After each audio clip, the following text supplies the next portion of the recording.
não apenas no aspecto material, mas sobretudo na evolução intelectual do seu povo. E hoje o tema é o papel do professor na sociedade contemporânea atual, na sociedade moderna atual e as suas bandeiras de luta. E para isso nós queremos, antes de mais nada, cumprimentar o professor Felisvaldo e dizer da satisfação que temos em recebê-lo aqui em nossos estúdios. Professor, muito boa tarde. Boa tarde a todos os internautas. Para mim é um prazer estar aqui em mais um espaço midiático, inclusive para estar falando sobre educação.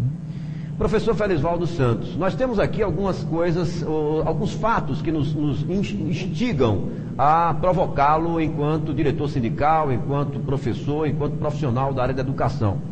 Mais recentemente, nós temos aqui, como hoje o nosso objetivo é tratar do papel do professor na sociedade e as suas bandeiras de luta, nós gostaríamos de provocá-lo com alguns fatos que vêm ocorrendo e que têm despertado ultimamente a atenção da mídia. Infelizmente, gostaríamos de ver a mídia na sala de aula, gostaríamos de ver a mídia no trabalho de planejamento do professor, saber o que está dentro e fora da sala de aula na vida do professor. Mas o que mais tem despertado a atenção da mídia ultimamente é exatamente quando acontece o produto final de todo um caos, de toda uma desestruturação que está na educação. Por exemplo, chacina numa escola municipal do Rio de Janeiro, onde morrem lá mais de uma dezena de crianças. Aí parece-me que a mídia se direciona para saber que existe ali uma escola com problemas, com seres humanos atuando ali dentro, pais de família, que são os professores, alunos, enfim. Aí a mídia dá uma repercussão incrível, como foi aquele caso lamentável. Depois nós temos aqui professores que são espancados, que chegam até a ir para um hospital completamente desfigurados, como foi o caso daquela professora ou daquele professor que foi espancado por um aluno de uma escola em Belo Horizonte. E, mais recentemente, o depoimento da professora Amanda Gurgel, professora da Rede Estadual de Ensino do Rio Grande do Norte, que foi ao Congresso Nacional, mais especificamente à Comissão de Educação da Câmara, para viscerar, para expor, para emergir todo um caos que se estabelece hoje no sistema educacional de saúde, não por culpa do professor, mas por falta de prioridade em políticas públicas para a educação. Diante desse cenário, eu gostaria que você nos fizesse uma leitura, professor, historicamente, deste professor, quem é este professor, que educação é essa que o Estado propõe a oferecer para a sociedade? Para isso, eu precisava aqui de um tempo bem maior, mas eu vou tentar fazer aqui uma historicizar o que tem acontecido no Brasil, inclusive nos últimos anos, diz respeito à educação. Primeiro é bom lembrar que a educação nesse país, ela nunca foi levada a sério. Isso foi dito muito bem pela professora Gurgel. É o seguinte, você tinha no Brasil colonial, e isso vigorou por mais de 200 anos, o processo de catequização dos jesuítas.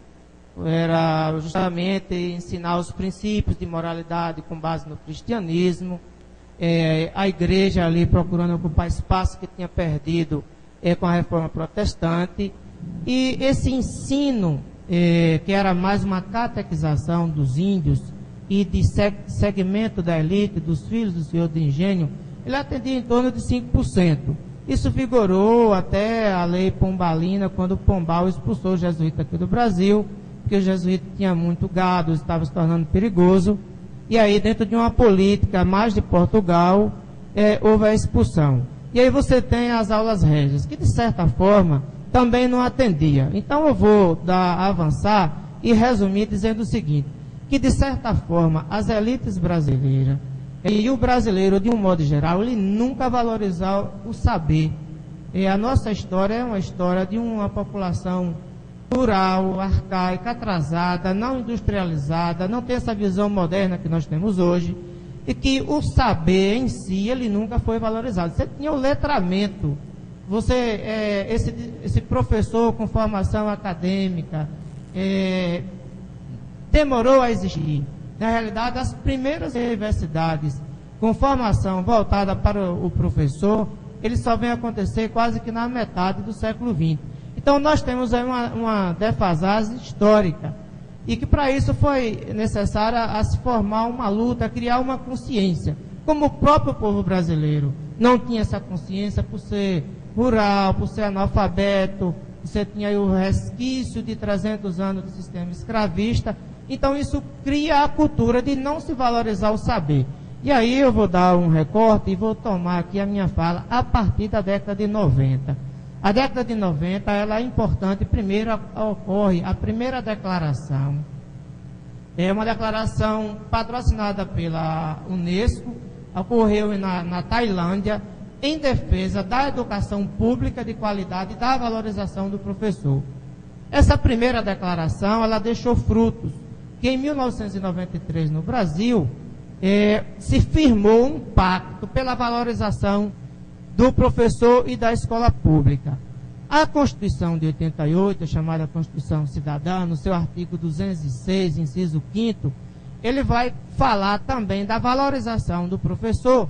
E o ponto de partida dessa valorização seria um piso salarial nacional. Então ele vai falar do piso como ponto de partida, a questão do ingresso da carreira pública por provas de títulos, quer dizer, concurso público de provas e títulos. E aí, hoje nós temos a visão que para ampliar essa valorização você tem que trabalhar na questão da formação. Então eu vou focar aqui na necessidade de uma construção de um plano de carreira, da formação do professor, que sempre foi também negada a formação desse professor. Basta ver a questão do interior, isso ficava só historicamente nas grandes cidades, nas províncias mais desenvolvidas, e até hoje nós temos deficiência em algumas áreas do conhecimento.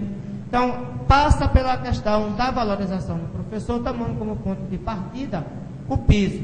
Bem, o pontapé inicial disso aí, a deixa para melhorar a qualidade do ensino, foi o Fundeb. Ele tem o início com o Fundef, mas o Fundef não atendia todo o ensino básico. O Fundef ele só atendia uma modalidade do ensino.